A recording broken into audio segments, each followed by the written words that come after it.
y podemos grabarlo. Gracias. De nada. Bueno, vayan creando un proyecto de consola. Bueno, como quieran. Pueden ir escuchándome, por ahí lo pueden ir replicando en su máquina, por ahí pueden ir tomando nota, por ahí solo pueden escuchar y después, en todo caso, lo ven de vuelta. Y como va a quedar grabado, lo van haciendo después, pausando el video y demás, ¿no? Bueno, vamos a crear una aplicación de consola. Crear un proyecto.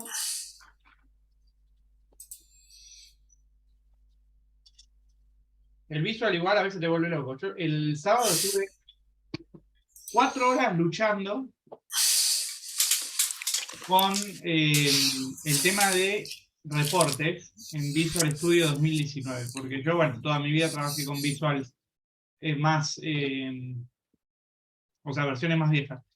Y bendito el momento cuando decidí migrar a la 2019, los reportes, no, o sea, es como que cambiaron todo, no me andaba, o sea, era imposible que corra un reporte, y no había forma de hacer que funcione. Así que estuve más de 4 horas luchando contra el Visual, para que vean que no solamente es tema de ustedes, ¿no? El resto también luchamos contra el Visual a veces. Profe, pero hay una versión de 2022, ¿no? Sí, porque van actualizando todo el tiempo.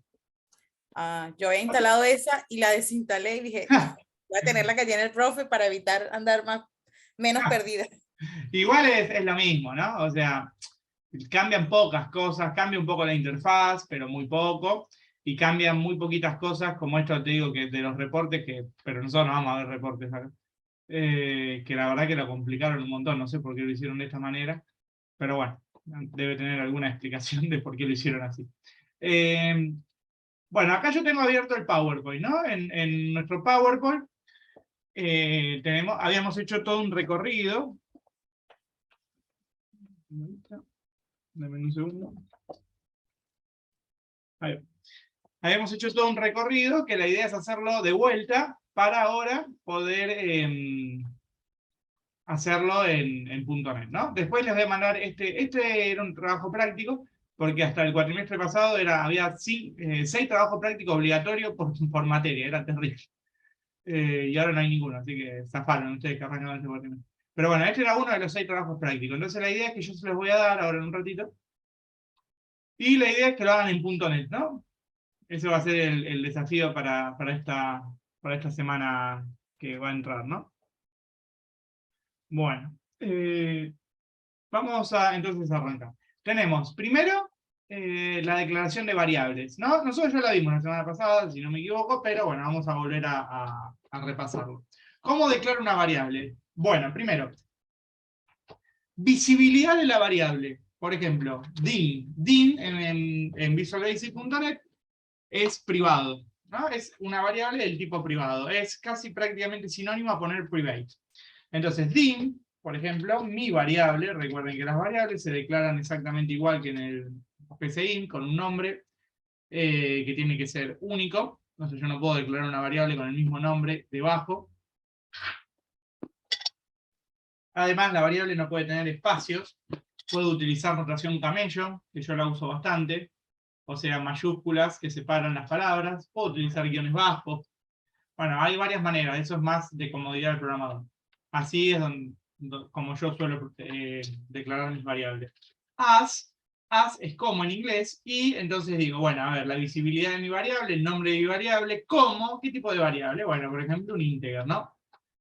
Entonces, esto es declarar una variable. Mi variable es integer. Fíjense que en la lista de errores no aparece un error, pero sí una advertencia que me dice que la variable local, mi variable, no la estoy utilizando. Bueno, por ejemplo, le voy a asignar a mi variable el número 5, ¿no?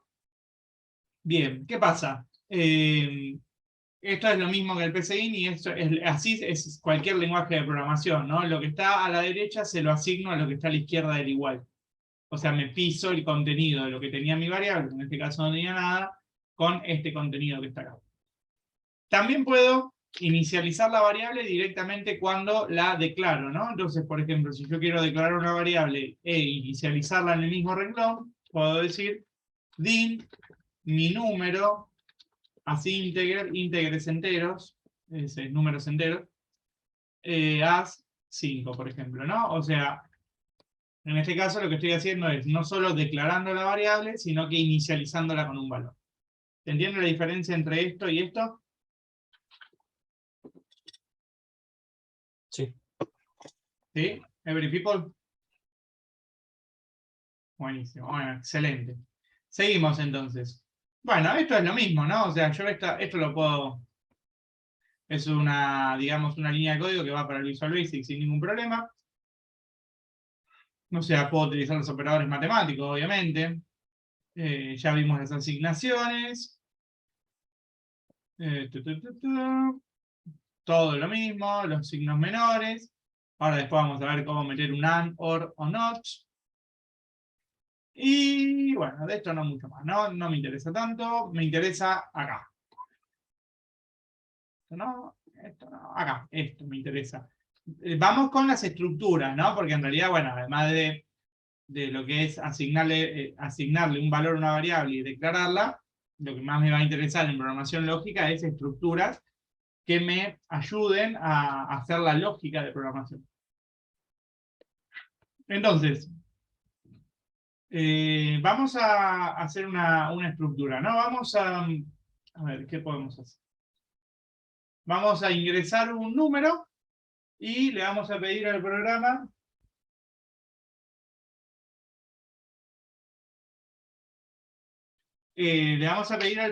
que me diga si es positivo o negativo. ¿Vale? Entonces, vamos a borrar esto. Vamos a poner din mi número y lo voy a declarar como un double, ¿no? Y lo voy a inicializar en 0. ¿Bien? Entonces, vamos en principio a pedirle que me diga si es positivo. Y nada más, ¿no? ¿Por qué? Porque vamos a ver una estructura simple primero que no tiene un si no, ¿no? Recuerden que las estructuras simples es si cumple una condición, se cumplen ciertas acciones y no nada. Entonces, yo quiero que el programa me diga si el número es positivo. Si es negativo, no quiero que me diga nada, ¿no? Entonces, ¿cómo hacía para pedirle al usuario que me ingrese un número?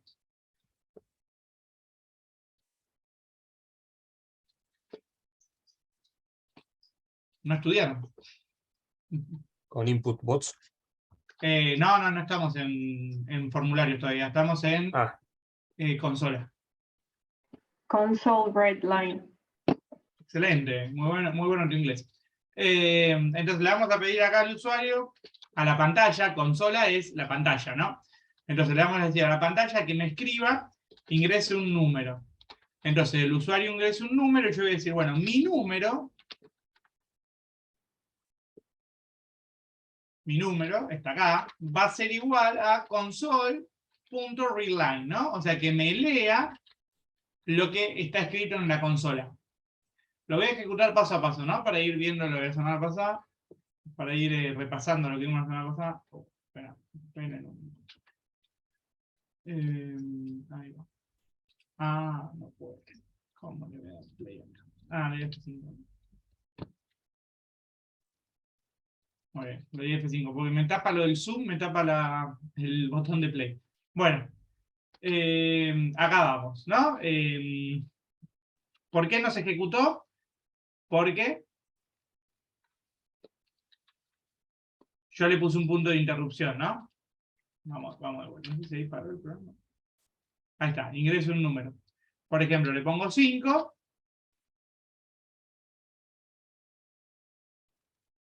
Y bueno, no me hizo absolutamente nada, ¿no? Porque yo lo único que quería era ver. Esperen un segundito que voy a tratar de que esto se vea. Ahí está, muy bien. Bueno, ahí me paró, me puso el punto de interrupción como yo quería. Y bueno, vamos a ir ejecutándolo paso a paso. No le doy F11. mi número está en 0, fíjense que el valor de mi variable es 0 porque yo ya la estoy inicializando, le digo console array line, ingreso un número, le pongo 5,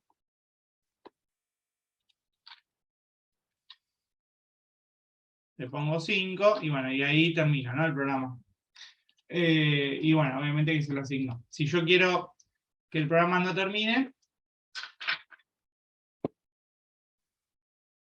bueno, puedo seguir obviamente tirando más líneas de código. Pero bueno, hasta el momento lo que hicimos fue asignar una variable. Ahora, ¿qué pasa? Vamos a preguntar si esa variable es positiva. ¿Cómo hago la instrucción sí? Que hacíamos, que es la condicional, una de las más importantes y más básicas. Le voy a preguntar si mi número es mayor a 0. Si es mayor a 0, le voy a decir a console.writeLine que me diga el número es positivo. Y le voy a decir console.readLine, ¿no? Para que me lea la próxima línea y no se me termine el programa. Bueno, ahí me dice ingreso un número, le pongo 8, me dice el número es positivo, ¿no? Bien. Ahora, si yo, bueno, ingreso un número y le pongo -5, por ejemplo, no me dice nada, ¿no? Simplemente termina el programa. ¿Ok? Podría poner el console.readLine afuera del sí, para que no termine el programa de ninguna de las dos formas, ¿no? Si es positivo o si es negativo. Bueno, entonces, esta es la estructura sí, la primera, ¿no? La más básica. If, la condición a evaluar, y esta condición tiene que devolverme un verdadero o falso, ¿no? Entonces, para que me devuelva un verdadero o falso, recuerden que tiene que estar incluido un operador matemático lógico, igual, mayor, menor, o una combinación como mayor igual o menor igual. Then, que es luego, y el if, ¿no? O sea que me cierre el if. ¿Ok? Y todo lo que encierre dentro del if, que puedo poner un montón de líneas de código, las que yo necesite, solo se van a ejecutar si esta condición es verdadera. ¿Ok?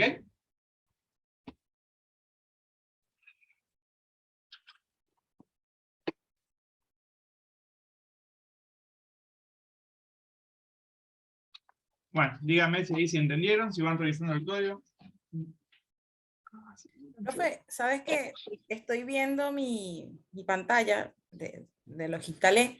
¿Viste donde tienes el nombre del programa? Donde dice program.bb. Sí, dame un segundito, se me cayó el mouse. Ahí está. Sí, decime.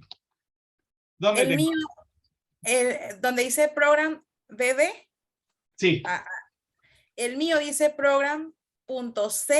¿Qué claro, estoy porque haciendo? estás en C#. Ah, Tenés que poner ¿cómo cambio? Visual Basic, o sea, seleccionaste mal el lenguaje. Ok. Tenés que Ahí. seleccionar el lenguaje que sea BB, porque si no, o sea, si vos pones esto, te va a tirar todos errores.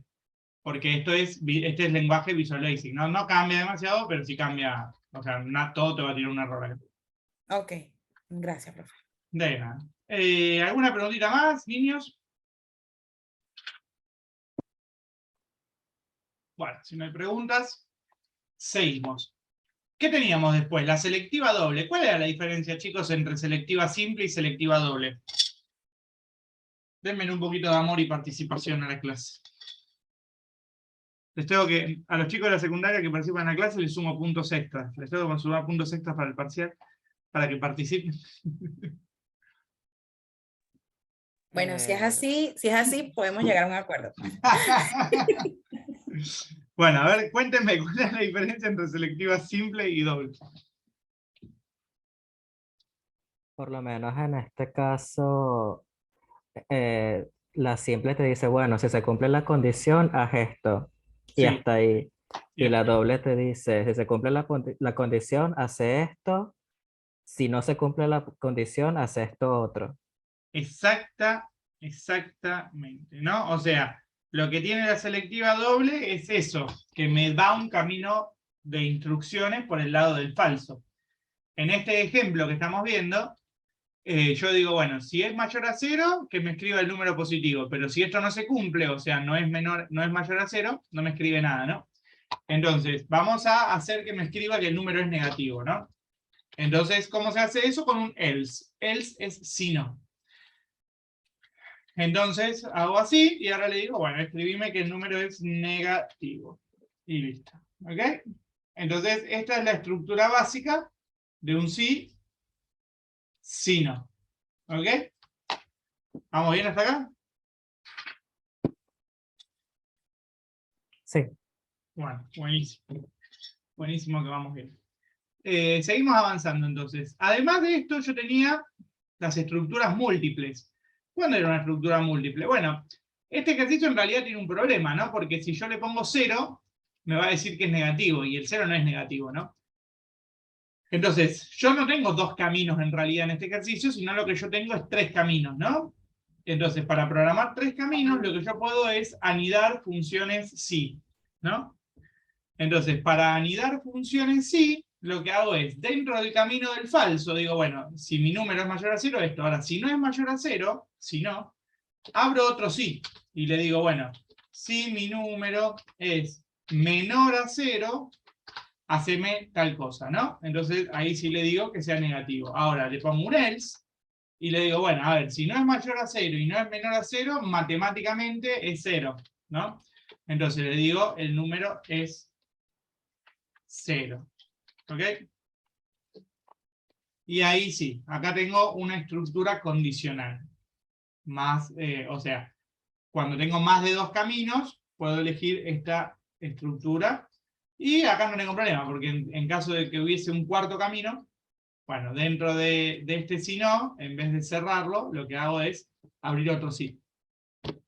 Y abro la cantidad de sí necesarios que me hagan falta según mi ejercicio, ¿no? Vamos a probar si esto funciona. Vamos a ingresar el número 10 y me dice que el número es positivo. Muy bien. Vamos ahora a ingresar el número 0 y me dice que es 0. Perfecto. Y por último vamos a ingresar el número menos 125 y me dice que es negativo. ¿Ok? Funciona sin ningún problema, ¿no? Entonces tenemos, primero vimos la estructura así sola, después vimos la estructura selectiva doble, y por último vimos cuando tenemos más de una estructura selectiva, ¿no? En este caso, la múltiple. ¿Ok? Fíjense que es muy parecido, a diferencia que está en inglés, podemos decirle. No hay problema, Santino, bienvenido a la clase. Así que bueno, básicamente es eso, ¿no? Es muy parecido, pero en inglés. Bueno, ¿hasta acá algún problema? ¿Se va entendiendo todo? Sí, se va entendiendo. Qué bueno, qué bueno. Qué bueno que se va entendiendo. Seguimos entonces. ¿Qué más teníamos? Bueno, vimos, después de las selectivas múltiples, vimos las estructuras repetitivas. ¿Para qué servían las estructuras repetitivas?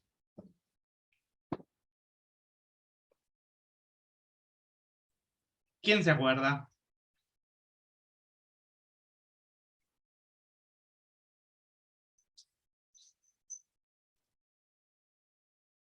¿Nadie?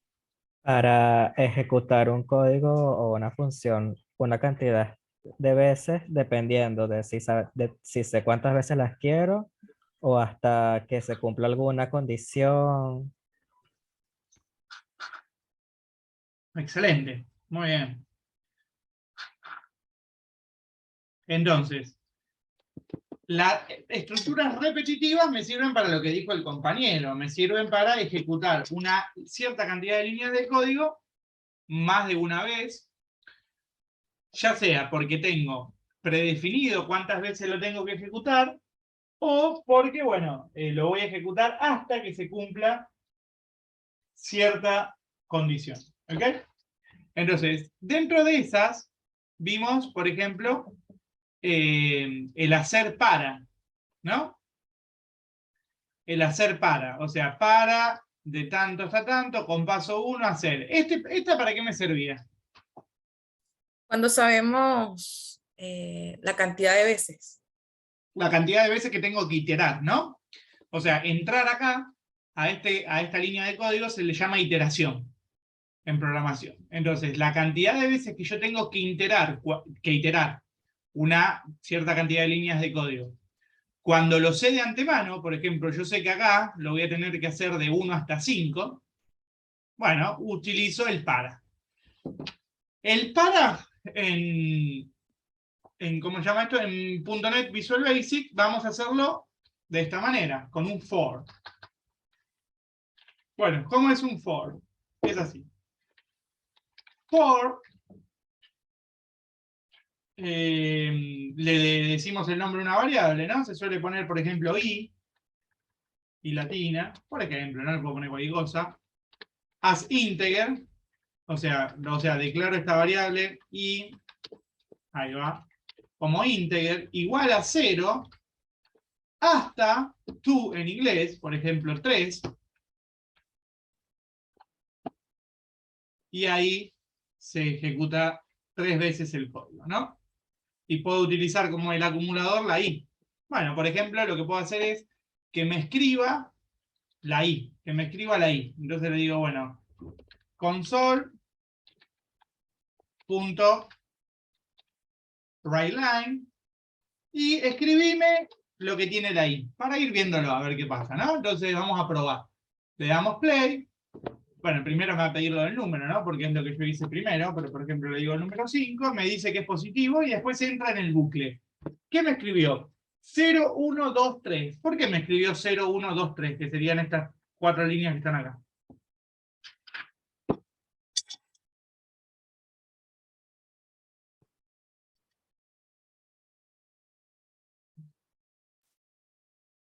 ¿Por qué me escribió 0, 1, 2, 3?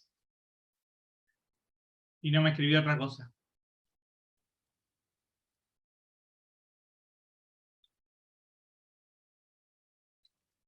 ¿Puedes poner el código, profe?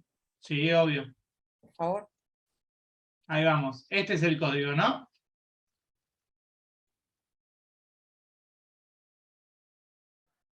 Ah, porque no hubo ningún input del usuario. Quedó todo vacío. No, o sea, porque yo le dije que me escriba eso. Le dije que me escriba cada vez que entra acá, al mi bucle, que me escriba lo que tiene la letra I. Porque comienza en 0 y le dijiste hasta 3. Claro, exactamente. Y Fíjense. no se definió y se supone que entonces lo toma con paso 1. Sí. Sí, o sea, por defecto es paso 1. Entonces, y más, o sea, sería muy raro utilizarlo de otra manera, ¿no? Pero bueno, a fines teóricos existe ponerle paso. Entonces, Y fíjense. aparte dice Sí, desde 0, tú, que sería hasta, sí, y entonces lo repite, en este caso como toma el 0, lo repite 4 veces. claro, lo repite hasta que la variable i llegue a 3. O sea, primero dice, bueno, a ver, esto es como que inicializo y declaro la variable. Digo, bueno, mi variable vale 0. Repetime este bucle hasta que i valga 3. Pero ¿qué pasa? Fíjense que la i, cada vez que vuelve a entrar al bucle, ¿qué pasa con la i? Se va sumando 1 automáticamente. O sea, eso es una lógica interna que tiene el for. Cuando pasa por el next, se le suma 1 a la variable. Entonces, fíjense, entra por primera vez, me escribe lo que tiene la i. ¿Qué tiene la i? 0. Pasa por el next, le suma 1 y ahora la i tiene 1. Me escribe esta línea de código. O sea, me escribe el número 1. Pasa por el next, vuelve a entrar y ahora me escribe lo que tiene la variable i, que sería un 2. Bueno, así hasta que la variable valga 3 y ya no vuelve a entrar al bucle y por lo tanto termina ese programa. Fíjense de nuevo, ¿no?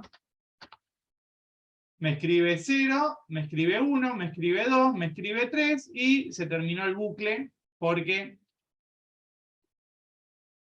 i vale 3. Y yo le dije que es hasta 3. ¿Ok?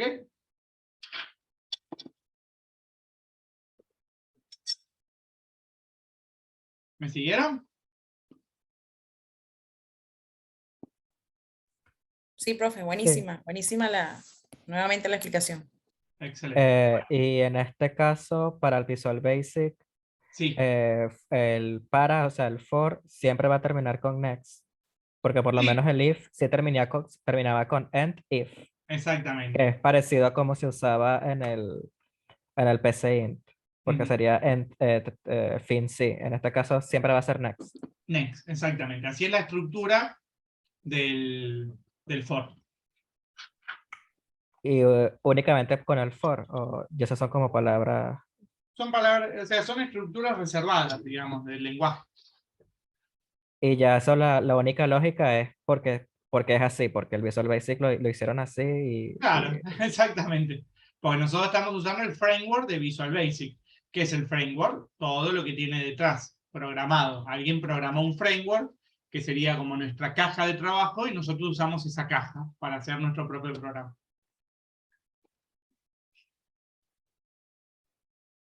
Gracias, profe. De nada. Chicos, quedan 2 minutos. Voy a tomar lista y así después volvemos a entrar. Tomás Ávila. No vino. María Sol Celeste. No viene más.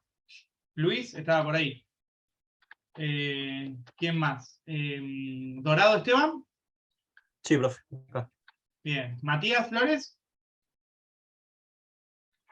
No está. Sí, profe. Puso en el chat que está. Está bueno. Si alguno con el chat y me ayuda con eso, pues ya. Marilina está. Sí, Gastón sí. Lazarov está. Leiva Jonathan no viene más, ¿no? Parece que no. Charlene está. Adrián Meyer, me parece que no viene más tampoco. Dante estaba. Ramón estaba. Emanuel estaba. Ian no viene más, ¿no? No, creo que no. Faber no viene más. Federico Vázquez nunca vino. María Sochi. Está. Ahí puso el chat. presente en el chat. Excelente. Santino estaba. Rocío estaba. Y Matías Echim.